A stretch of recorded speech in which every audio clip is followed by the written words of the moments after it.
الزلزال نام پہلی آیت کے لفظ زلزالہا سے ماخوذ ہے۔ زمانہ نزول اس کے مکی اور مدنی ہونے میں اختلاف ہے۔ ابن مسعود رضی اللہ عنہ، عطا، جابر اور مجاہد کہتے ہیں کہ یہ مکی ہے، اور ابن عباس رضی اللہ عنہ کا بھی ایک قول اس کی تائید کرتا ہے، بخلاف اس کے قتادہ اور مقاتل کہتے ہیں کہ یہ مدنی ہے، اور ابن عباس رضی اللہ عنہ سے بھی دوسرا قول اس کے مدنی ہونے کی تائید میں نقل ہوا ہے۔ اس کے مدنی ہونے پر حضرت ابو سعید رضی اللہ عنہ خدری کی اس روایت سے استدلال کیا جاتا ہے جو ابن ابی حاتم نے ان سے نقل کی ہے کہ جب یہ آیت نازل ہوئی کہ فَمَن يَعْمَلْ مِثْقَالَ ذَرَّةٍ خَيْرًا يَرَى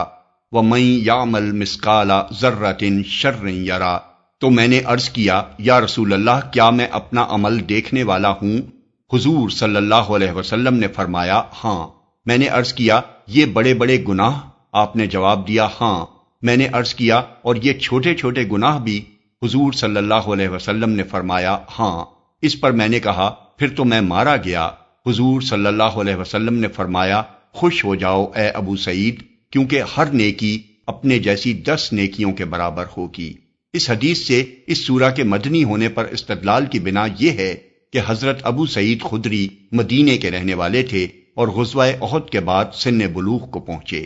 اس لیے اگر یہ سورہ ان کی موجودگی میں نازل ہوئی تھی جیسا کہ ان کے بیان سے ظاہر ہے تو اسے مدنی ہونا چاہیے، لیکن صحابہ اور تابعین کا جو طریقہ آیات اور سورتوں کے شان نزول کے بارے میں تھا اس کی تشریح اس سے پہلے ہم سورہ دہر کے دیباچے میں کر چکے ہیں۔ اس لیے کسی صحابی کا یہ کہنا کہ یہ آیت فلاں موقع پر نازل ہوئی، اس بات کا قطعی ثبوت نہیں ہے کہ اس کا نزول اسی وقت ہوا تھا۔ ہو سکتا ہے کہ حضرت ابو سعید نے ہوش سنبھالنے کے بعد جب پہلی مرتبہ حضور صلی اللہ علیہ وسلم کی زبان مبارک سے یہ سورہ سنی ہو، اس وقت اس کے آخری حصے سے خوفزدہ ہو کر انہوں نے حضور صلی اللہ علیہ وسلم سے وہ سوالات کیے ہوں جو اوپر درج کیے گئے ہیں، اور اس واقعے کو انہوں نے اس طرح بیان کیا ہو کہ جب یہ آیت نازل ہوئی تو میں نے حضور صلی اللہ علیہ وسلم سے یہ عرض کیا۔ اگر یہ روایت سامنے نہ ہو تو قرآن کو سمجھ کر پڑھنے والا ہر شخص یہی محسوس کرے گا کہ یہ مکی سورہ ہے، بلکہ اس کے مضمون اور انداز بیان سے تو اس کو یہ محسوس ہوگا کہ یہ مکہ کے بھی اس ابتدائی دور میں نازل ہوئی ہوگی جب نہایت مختصر اور انتہائی دلنشین طریقے سے اسلام کے بنیادی عقائد لوگوں کے سامنے پیش کیے جا رہے تھے۔ موضوع اور مضمون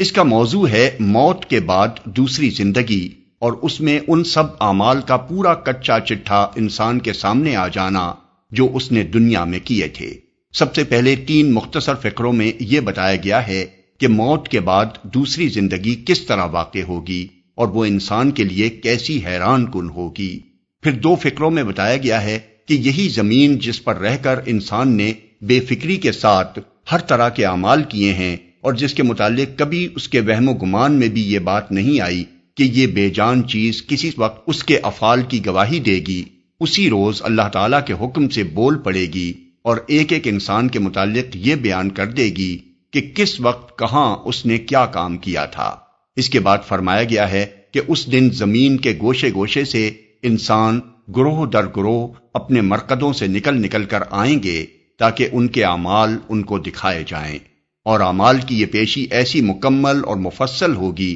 کہ کوئی ذرہ برابر نیکی یا بدی بھی ایسی نہ رہ جائے گی جو سامنے نہ آ جائے۔